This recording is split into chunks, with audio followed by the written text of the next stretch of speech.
அம்மா என்றால் நம் நினைவில் வருவது அன்பு மட்டும்தான். ஆனால் அன்னை மரியாள் என்றால் பொறுமை, எளிமை, அன்பு காட்டுதல், மன்னித்தல், குறைகளை ஏற்றல் மற்றும் துன்பங்களை ஏற்றல் ஆகிய நற்குணங்களே நம் நினைவில் தோன்றும். அன்னை மரியாள் தாழ்ச்சிக்கு எடுத்துக்காட்டாக விளங்கியவர். அன்னை மரியாளை நாம் எல்லோரும் நமது தாயாக ஏற்றுக்கொண்டிருக்கிறோம். ஏனென்றால் ஜாதி, மதம், இனம் என்ற வேறுபாடுகள் நம் தாயிடம் இல்லை. அதனால்தான் அவரிடம் நமது குறைகளை எல்லாம் சொல்லி இயேசுவிடம் கேட்டு நமக்கு நன்மைகளை பெற்று தாருங்கள் என்று வேண்டி நிற்கிறோம். அன்னை மரியாள் என்றாலே புதுமைகள் நிறைந்தவர் என்றுதானே அர்த்தம். 16ஆம் நூற்றாண்டில் நிகழ்ந்த 3 புதுமைகளினால் வேளாங்கண்ணியில் தூய ஆரோக்கிய அன்னையின் புகழ் உலகமெங்கும் பரவிற்று. ஏறத்தாழ 400 ஆண்டுகளுக்கு முன்பு நாகப்பட்டினத்தில் இருந்த ஒரு செல்வந்தருக்கு வேளாங்கண்ணியில் வாழ்ந்த ஒரு இடையர் குல சிறுவன் ஒருவன் ஒவ்வொரு நாளும் பால் கொண்டு போய் கொடுப்பது வழக்கமாக இருந்தது.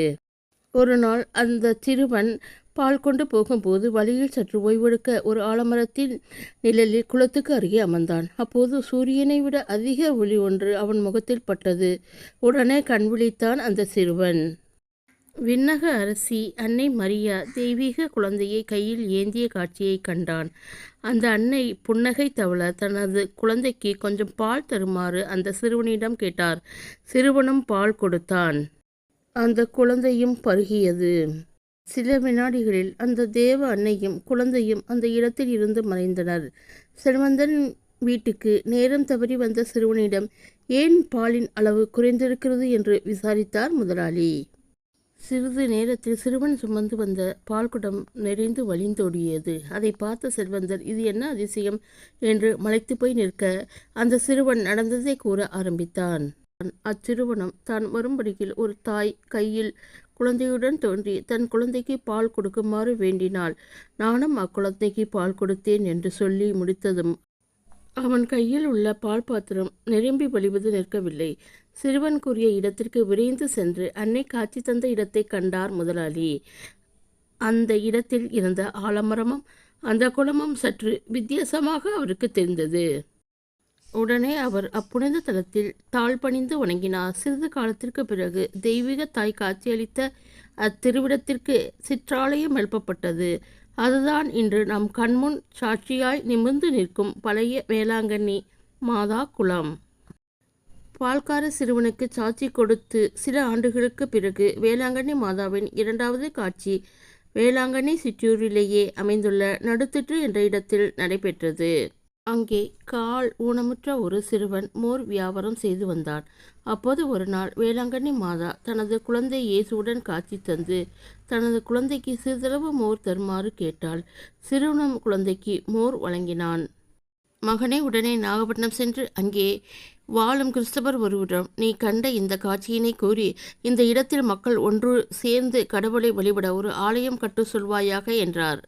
அதற்கு அந்த சிறுவன் நானோ கால் ஊனமுற்றவன், என்னால் எப்படி அம்மா போக முடியும் என்று கூற மகனே எழுந்து நட என்று அந்த தேவத்தாய் மறுமொழி கூற சிறுவன் எழுந்து நிற்க ஆரம்பித்தான்.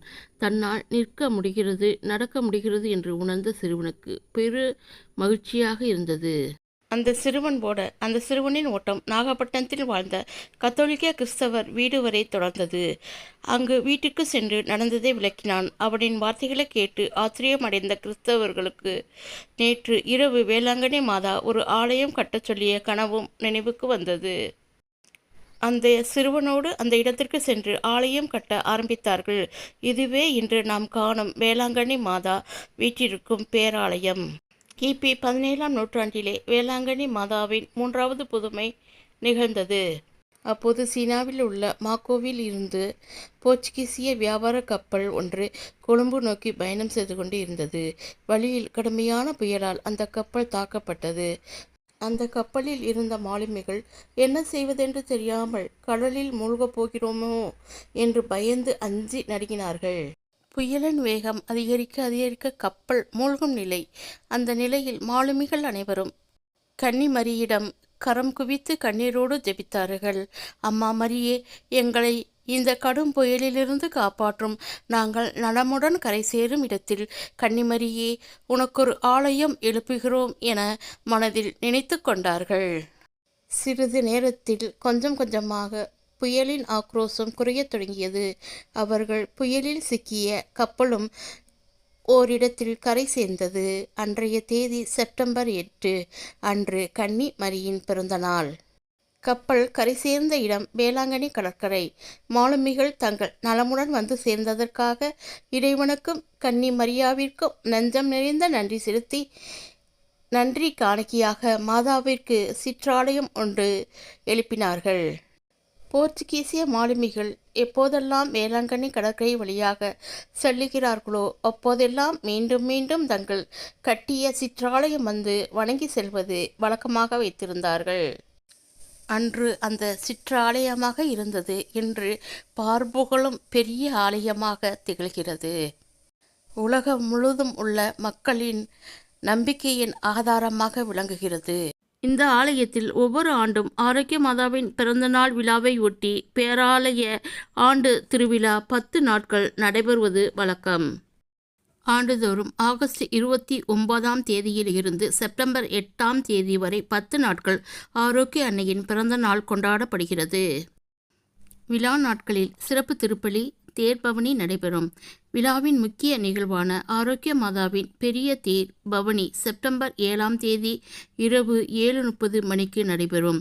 8ஆம் தேதி மாதாவின் பிறந்தநாள் விழா நடைபெறும்.